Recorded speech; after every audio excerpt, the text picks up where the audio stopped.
everybody, and welcome back to LMM. And if you're enjoying what you're seeing on the channel, look, lads, me. That's not me. But can you not tell the difference between me and that? I like this one, he's quieter. Works for me. Eyes over here, guys. Eyes over here. And welcome back to LMM. And if you're enjoying what you're seeing on the channel at the moment, how about giving this video a like and maybe subscribing to the channel to help us grow, and perhaps even check out our Patreon.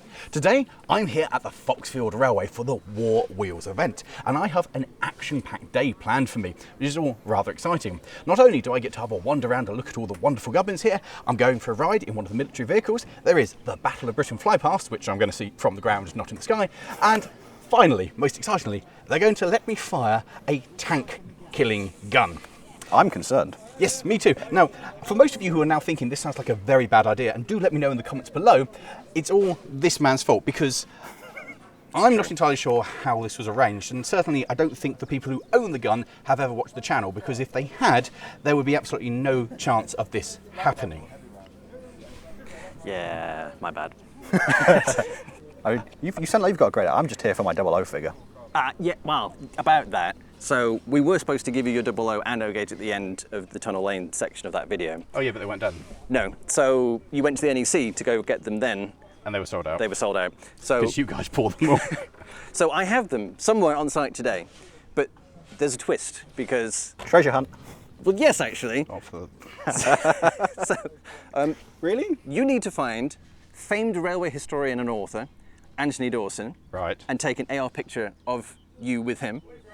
And you Why do I have to take an AR picture of me? Because I actually exist. I make up the rules. Okay, fine.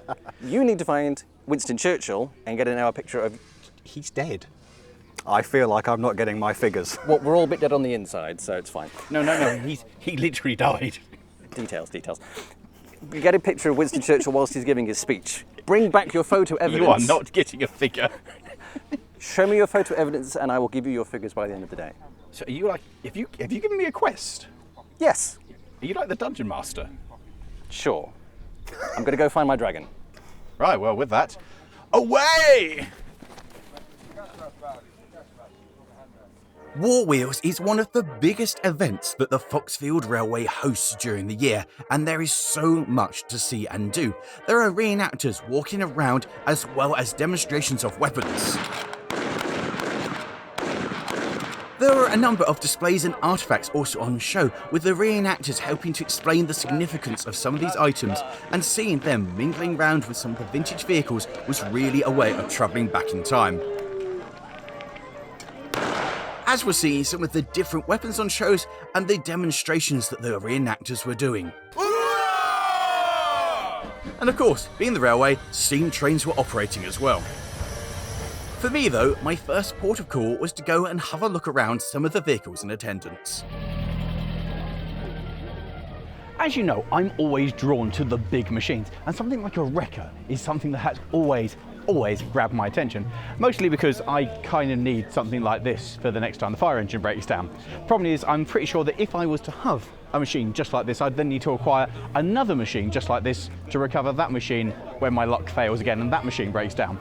But I like that. There's something very exciting about something that's heavy engineered to tow other big heavy engineered machines. So a useful addition, I think. As someone who's always attracted to the weird and unusual, this thing immediately took my attention. And it's a bit more weird and unusual than I first thought. Although it looks like a very early vehicle, this is in fact a replica. It started off life being a 1930s Morris commercial vehicle, but it's been converted to look like a First World War ambulance. Well, when I say ambulance, I mean a vehicle that was taken and converted to be an ambulance and sent out to help in the First World War. And I like that, so it's telling an important part of its history. But it's an old vehicle that's been made to look like an older vehicle, so it's a really interesting, weird blend of stuff. And apparently it's a project that took 3 years from initial idea through to completion. And actually, I really like what they've done with it.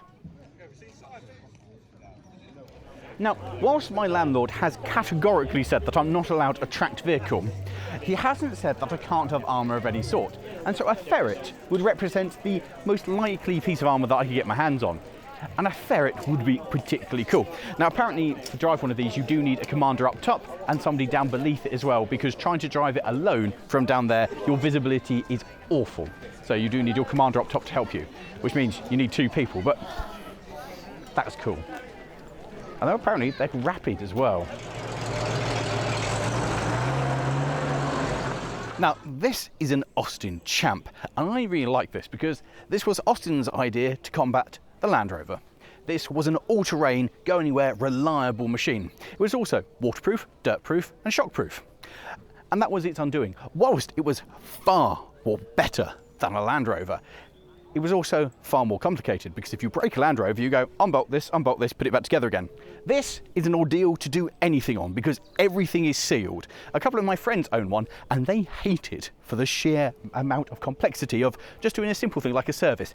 Everything is hidden, sealed away, making any job on this far more complicated than it should be. And because it's that level of extra complicated and that extra faff, I really like it. That just amuses me. It's like, why make life simple? Let's just make everything so complicated that it was its own undoing. This is me wrapped up in a vehicle.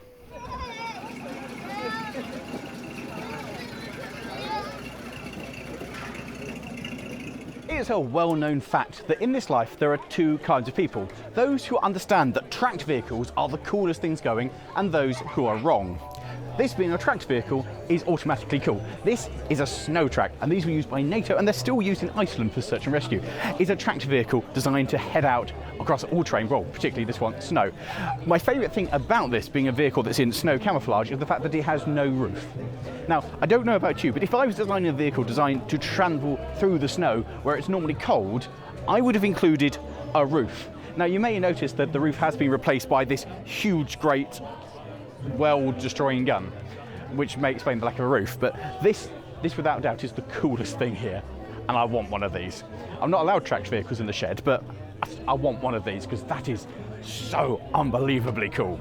And having enjoyed gawping at all the wonderful vehicles, I was thrown a set of keys for one of the Jeeps and told that we were going out for a spin.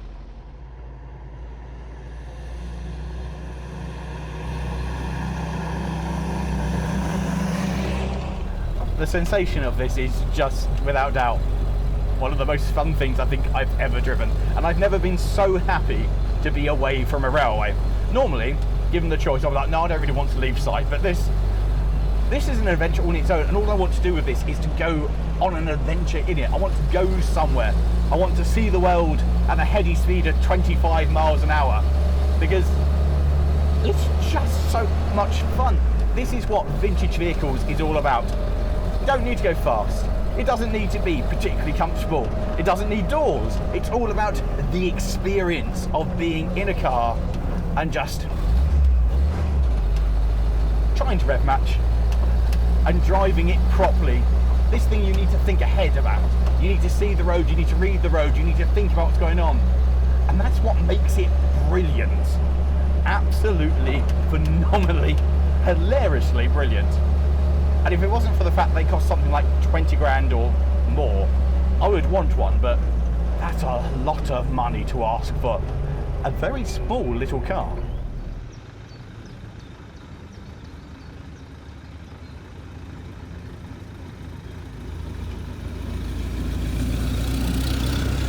I think it's exactly what it is. It's exactly what motoring should be. Just fun and enjoyable. You don't need the speed, you don't need the performance, you just need something hilarious.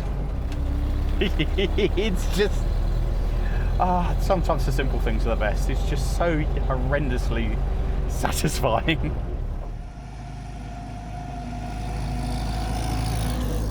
Now, I know I've used the term before and said a smile machine, but that's exactly what this is. Just makes you happy, and everybody you pass smiles and waves at it. Makes you as the driver happy, it makes you as a passenger happy, it makes the passers-by happy. It's just a little happy machine. Well, I don't care that it's not fast. I don't care that the brakes are there. I don't care that it's a 3-speed gearbox. It's so much fun. I want to do more with one of these.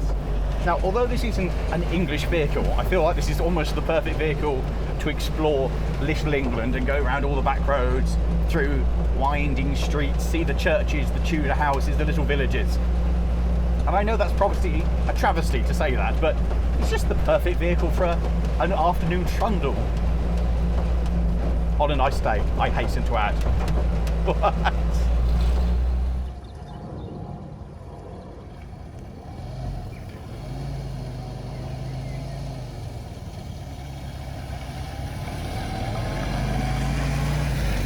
And whilst I was off on my countryside trundle, Charles had found Winston Churchill, who it turns out was very much still alive. I have nothing to offer but blood, toil, tears and sweat. We shall go on to the end. We shall fight on the seas and the oceans. We shall fight with growing confidence and with growing strength in the air. We shall defend our island, whatever the cost may be. We shall fight on the beaches. We shall fight on the landing grounds. We shall fight in the fields and in the streets. We shall fight in the hills. We shall never surrender. Upon this battle depends the future of all civilization. And Charles took this opportunity to get the photo that was required to get his figure. And by the time we'd met back up, it was time for the flypast.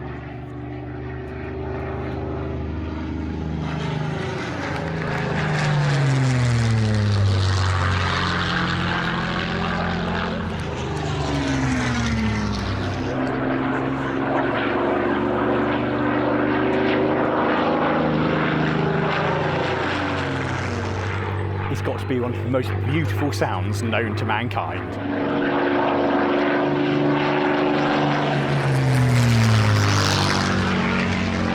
It's like so low, you can almost see the whites of the pilot's eyes. It's like, you can make out everything, you can make out it. I almost feel it as it goes over. The noise, it gives you the tinglies. Can you imagine being like back in the day, if you were Jerry and you heard that coming, you'd be like, it's bad day, bad day. It was about this moment that I saw Mr. Dawson and set chase to get my photo.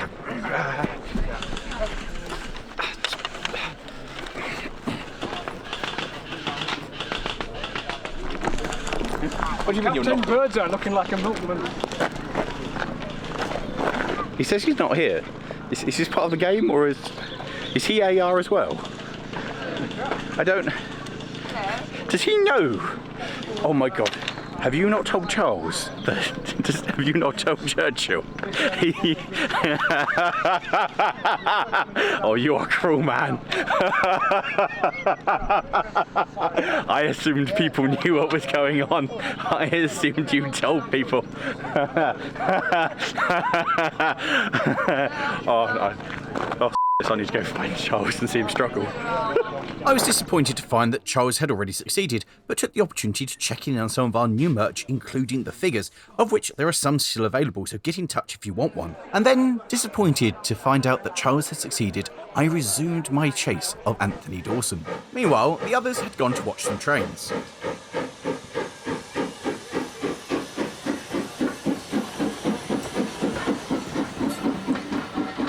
And whilst they'd got distracted looking at trains, I'd seen an open shed door and also had become distracted. I'm often asked what my favourite steam engine is, and this one behind me might well be it. I love the Dobbs crane tank because it's just mental. And what's particularly exciting is this is now coming back together again. It's being overhauled. It went out of ticket and it's coming back into ticket. And they've said, once it comes back into ticket, yours truly can do a review of it. And that excites me very much because this thing, it's just bonkers. It's a steam engine with a crane on top of it, which means it's totally out of gauge for most places. And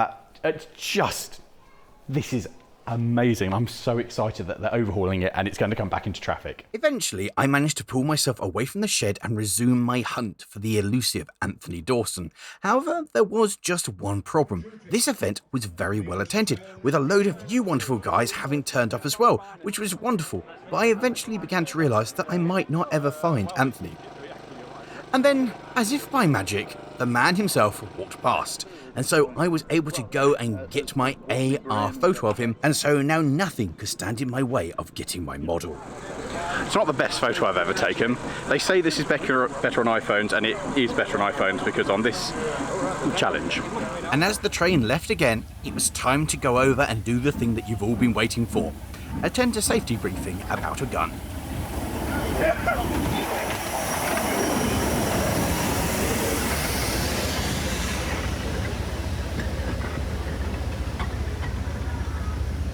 The safety briefing was more or less basically what you expect, which boiled down to don't do anything unless I was told explicitly to do it. Behind me is the weapon that the guys have said that I can fire, which honestly fills me with dread because that is quite imposing. This is a 6-pounder, basically an anti-tank gun, and you would refer to it as a gun. Now, when I think of a gun, I think of a handgun, not something like that. That is next level. And this was basically used until the handheld tank-killing weapons like the bazooka came in and superseded it. This is a 6-pounder, meaning it would have fired a 6-pound shot, meaning that the barrel is a 57mm round holy thing that you put the thing in and it goes bang and goes that way. The amount of force behind that is absolutely horrific. And when this thing fires, initially, it's 2 tons per square inch acting actually on the thing, but throughout the barrel it's 200 tons per square inch of just unimaginable fiery power. Now this thing evolved from the British Army's 2-pounder, which was obviously a smaller gun with a 20mm holy thing that the thing came out of. However, as warfare evolved and tanks got better at being able to deflect smaller rounds, the 2-pounder became, well, less useful. Literally, the rounds would bounce off tanks, so a bigger weapon was needed. And this is basically what was developed. Unfortunately, due to things going wrong and having to leave a lot of stuff over in France during the war, this never really got an opportunity to shine. And so the 2-pounder remained in production because that was a tried and tested weapon. There was no point in producing a weapon that you hadn't really tested, because you could have a load of them and then find out it was useless, and then you'd be really in a bad position. So by the time this actually came into production, it was basically already superseded and was last year's model. And by the time the war ended, that was basically the end of the British Army using this, although they did go on and survive out elsewhere till the mid-50s. Now, it's relatively portable. You can put it behind a Jeep, a Land Rover, or whatever, and move it into position. It has a limited amount of pivot as well, although if you're shooting this way and suddenly Jerry comes from this way, you're rather snookered, because you'd have to literally pick it up, get it out of the hole that you've dug for the spade at the back, re-dig it in, reposition it, by which time Jerry would be like, "Hello chaps, it's not going very well for you, is it?" And that's generally, in army terms, pretty bad. And obviously superseded by modern hand portable weapons, because why would you take that when you could have a bazooka that you just go... So anyway, that's a very vague and brief history of that. Obviously, this is not my area of expertise, and obviously I'm very excited about this and hugely indebted to the 69th Field Regiment for foolishly allowing me to come and have a go with it. To ensure that I actually knew what I was doing, I was taken through how to fire the gun before it was loaded. And then you just pull it. And presumably the world then explodes. Yeah, then it goes bang. Fair enough. You will hear less of it when you're there than what you will when you stood it. Oh, because we're forward of the explosion. So what exactly would I be firing? Well, these are blanks that are made up at the event. They are empty casings that are filled with black powder. Now, this is different to the cordite that's actually used to launch a projectile. So this just goes off with a big bang and doesn't actually launch anything out of it at all. Are you nervous letting Lawrie pull the trigger? And as the gun was prepared, we were told to get back behind the safety line, ready for the demonstration to begin. I am so scared. These guys clearly have no idea of the curse. And the curse and an explosive weapon. We should not be doing this.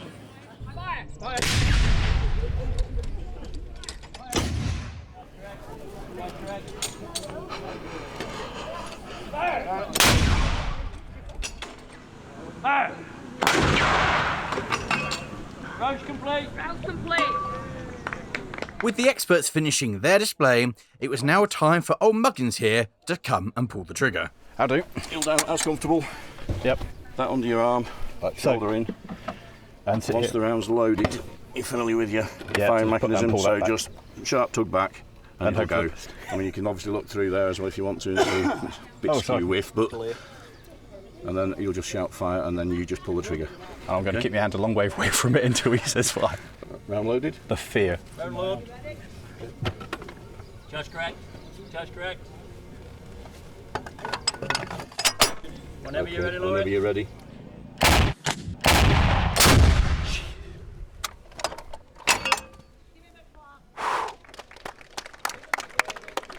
That was a lot less scary than I thought it was going to be. It's not too bad there. It's much better there than it is over there. But you get this, you feel the whole, like, you feel the world move. Yeah. A little bit of recoil, yeah, even with a blank. Wow. We put a big one through last year and it did rock. Yeah. So how much charge is in there compared to what would actually be in there? Well, it's a very different thing.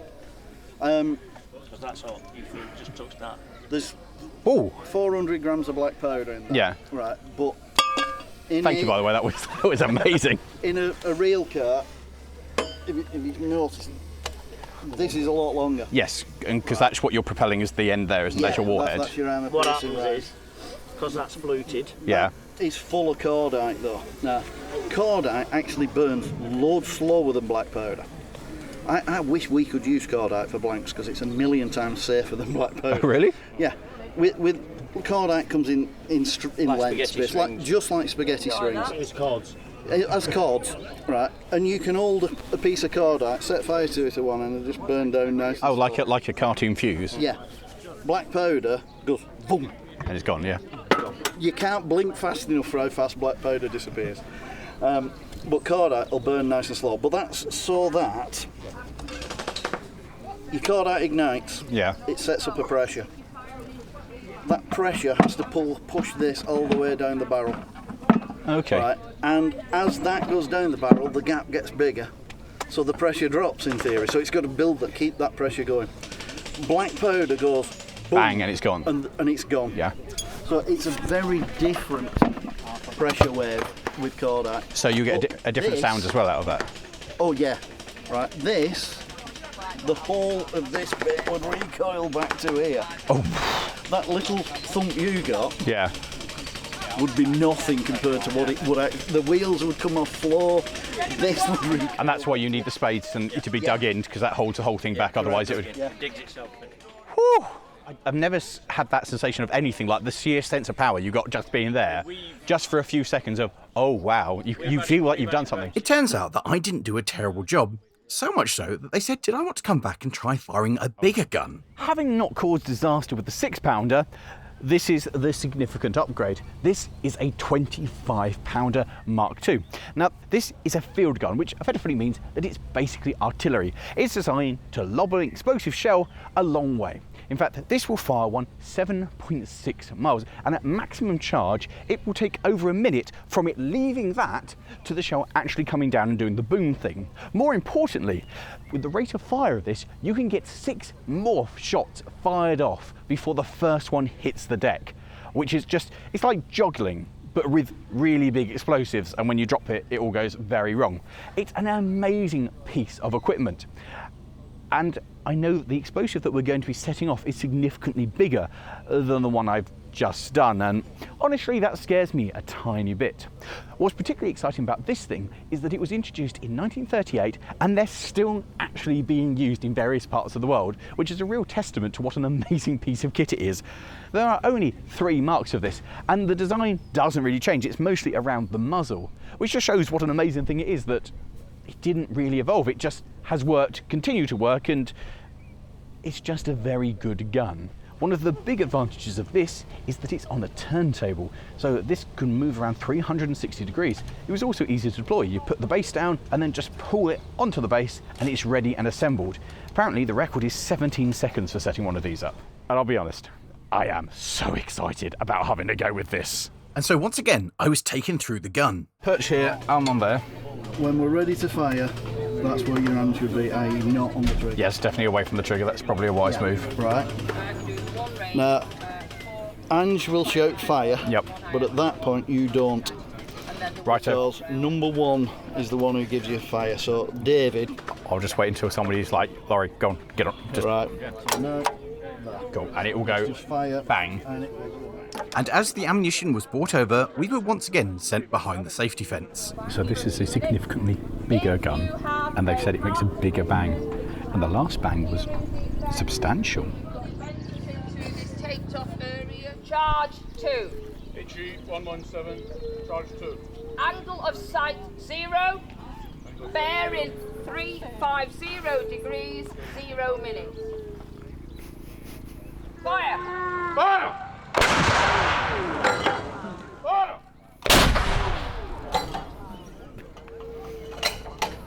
Fire!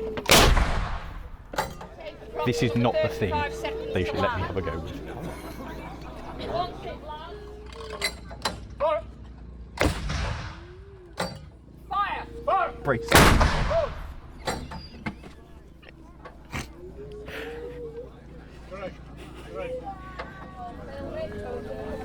Please don't blow up anything you shouldn't. I am terrified.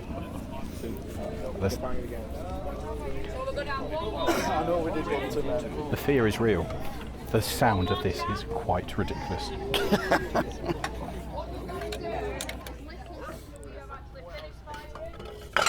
Oh. I can put my arm on it now. Because you've now done the thing. And give it a tongue. Oh, sweet. To anywhere particular or just? Keep going, as high as you can. Just keep going. Right, that'll do. And then wind this that way till this gets levelish. Levelish. Just keep going with it basically. It'll probably stop you. Oh, levelish being. What's that? Oh, I No, see what keep that's what I'm going. looking for. Keep going. No, that's a Right, it stops at that, right? That'll do. Now, which so point? we're loaded, so we're ready to fire, aren't we? Sights by. leveled. Fire!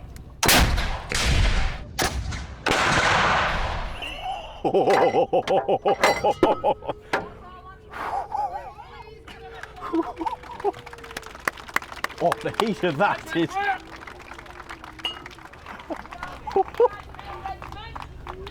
The world shook.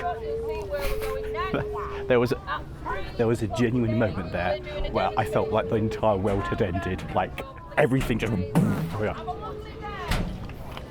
I've never known the sense of power of anything like that before. Oh, I can do that. That was insane. God, that's. The whole world kind of moves when you do that, but that's an entirely different. Oh. That's a different thump, That is an entirely different thump. You feel like the whole world's just suddenly gone. There's a split second, like everything stops existing. You're like, oh, everything's ended, and then he comes back. The day was rapidly coming to an end, so it was time to announce the winners of our competition. But before we did that, So David, who's made the new merch that we showed you in the shop earlier, has given Charles and I a gift in these boxes. And this is a genuine, we don't know what it is. So, are you ready? Yes. Right. Are you steady? No. Are you struggling? Shush you. You have nails, I don't. Well, I'm also a competent human being. Ready? Thanks. Thanks for making this way. Are you ready? Oh, I've opened this far. Great job.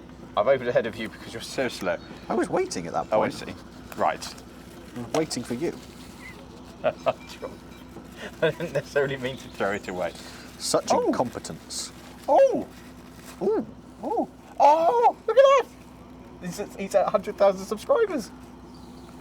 Oh, that's awesome. Oh, that's very cool. Oh, that is.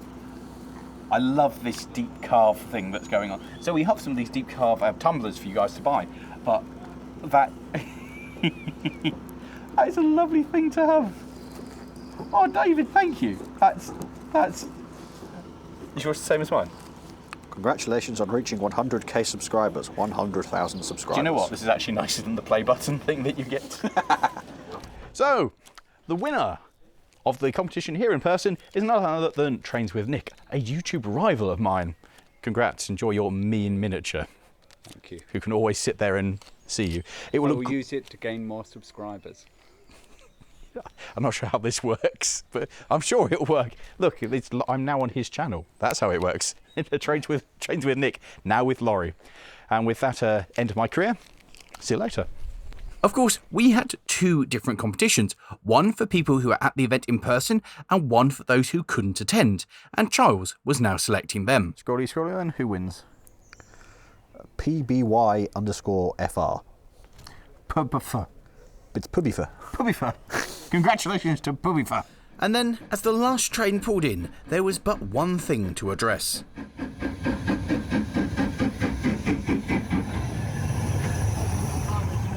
Hello. Hello. Have you been successful? Well, I hope so. Let's I see. hope that this is the right Churchill. Hey! There's this one with him there. And also, I thought this one was a little bit better. You are successful. I hereby award you the Award of Charles. Yes. In 00. I have me.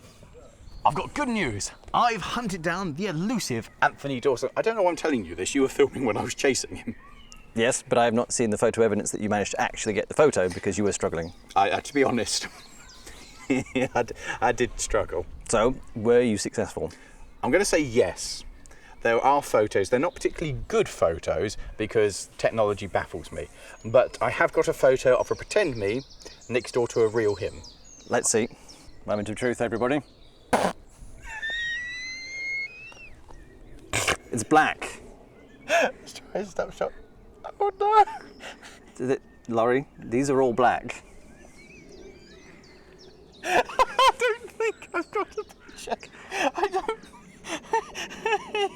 It didn't work. Ladies and gentlemen of the jury, I am aware that this is a known issue on Android devices. How did I muck this up so badly? Why am I such a failure at life? They're all black. I've taken 7 pictures of a black screen. As I'd failed to unlock my figure, I decided to do the one thing that I'd wanted to do all day. That brings us to the end of the day here at the Foxfield Railway at the War Wheels event. And finally, I've got myself onto a locomotive, which is the perfect way to end a day. So a massive great thank you to everybody here at the Foxfield Railway for having me, for the guys letting me fire the gun. And if you have enjoyed this one, click somewhere over there for other events. Ta-da! I'm not coming back. This is me gone.